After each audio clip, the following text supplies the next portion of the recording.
കുത്തഴിഞ്ഞ കോട്ടയം നഗരസഭയ്ക്കെതിരെ വേറിട്ട ഒരൊറ്റയാൾ പ്രതിഷേധം. ചിങ്ങവനം സ്വദേശി സാലിമോനാണ് ജീവനക്കാർക്ക് ലഡു വിതരണം ചെയ്ത് പ്രതിഷേധിച്ചത്. മകളുടെ വിവാഹത്തിന് ഹാൾ ബുക്ക് ചെയ്ത ശേഷം ഡെപ്പോസിറ്റ് തുകയ്ക്കായി 73 ദിവസം സാലിമോൻ നഗരസഭയിൽ കയറി ഇറങ്ങിയതിന്റെ പാരിതോഷികമായിട്ട് ഞാൻ ഇപ്പോൾ ലഡു വിതരണം ചെയ്തിട്ടുണ്ട്. ഒരു 3 ദിവസം കൊണ്ട് സാധിക്കേണ്ട കാര്യം 73 ദിവസം കൊണ്ട് എന്റെ ഓഫീസിലെ ജീവനക്കാര് സാധിച്ചു തന്നതിന്, എന്റെ കാലിൽ ചെരുപ്പ് തേഞ്ഞതിന് അവർക്ക് ഞാൻ ലഡു വിതരണം ചെയ്തു.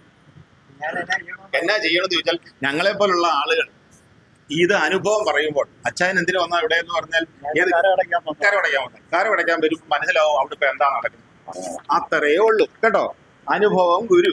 മകളുടെ വിവാഹത്തിന് വേണ്ടിയാണ് കോട്ടയം നഗരസഭയുടെ ഉടമസ്ഥതയിലുള്ള മാമൻ മാപ്പിള ഹാൾ സലിമോൻ ബുക്ക് ചെയ്തത്.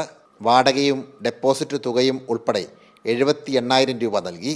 ഡെപ്പോസിറ്റ് നൽകിയ 10,000 രൂപ തിരിച്ചു കിട്ടാൻ ഈ മനുഷ്യൻ നഗരസഭയിൽ കയറിയിറങ്ങിയത് 73 ദിവസം.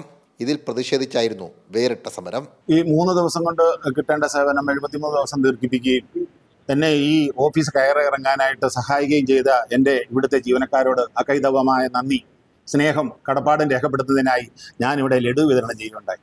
അതായത് ഞാൻ അടച്ച ഡെപ്പോസിറ്റ് തിരിച്ചു കിട്ടാൻ എന്നെ യാതൊരു കാരണവുമില്ലാതെ എന്നെ 73 ദിവസം ഇവിടെ കയറി ഇറങ്ങി നടക്കുകയും അവസാനം പരാതി കൊടുത്ത് അതിനുശേഷം മുകളിൽ നിന്നുള്ള മേലാഫീസിൽ നിന്നുള്ള ഇടപെടൽ മൂലം എനിക്ക് കിട്ടുകയും ചെയ്തതിൻ്റെ ഈ ജീവനക്കാരുടെ എല്ലാവരുടെയും സ്തുത്യർഹമായ സേവനം പരിഗണിച്ച് ഞാൻ ലഡു വിതരണം ചെയ്യാം. ഈ സാധാരണക്കാരായ ജനങ്ങൾ കൊടുത്ത സേവനം സംതൃപ്തിയോടുകൂടി ലഭിക്കുന്നതിനും അവർ ഉദ്ദേശിക്കുന്ന രീതിയിൽ ലഭിക്കുന്നതിനും ഇടയാകട്ടെ, അതിനൊരു തുടക്കമാവട്ടെ ഇതെന്നാണ് ഞാൻ കരുതുന്നത്. ജൂലൈ 12-നായിരുന്നു മകളുടെ വിവാഹം. പഞ്ചായത്ത് സൂപ്രണ്ടായി വിരമിച്ച ആളുകൂടിയാണ് പ്രതിഷേധം സംഘടിപ്പിച്ച സലിമോൻ. സനോജ് സുരേന്ദ്രൻ, കൈരളി ന്യൂസ്, കോട്ടയം.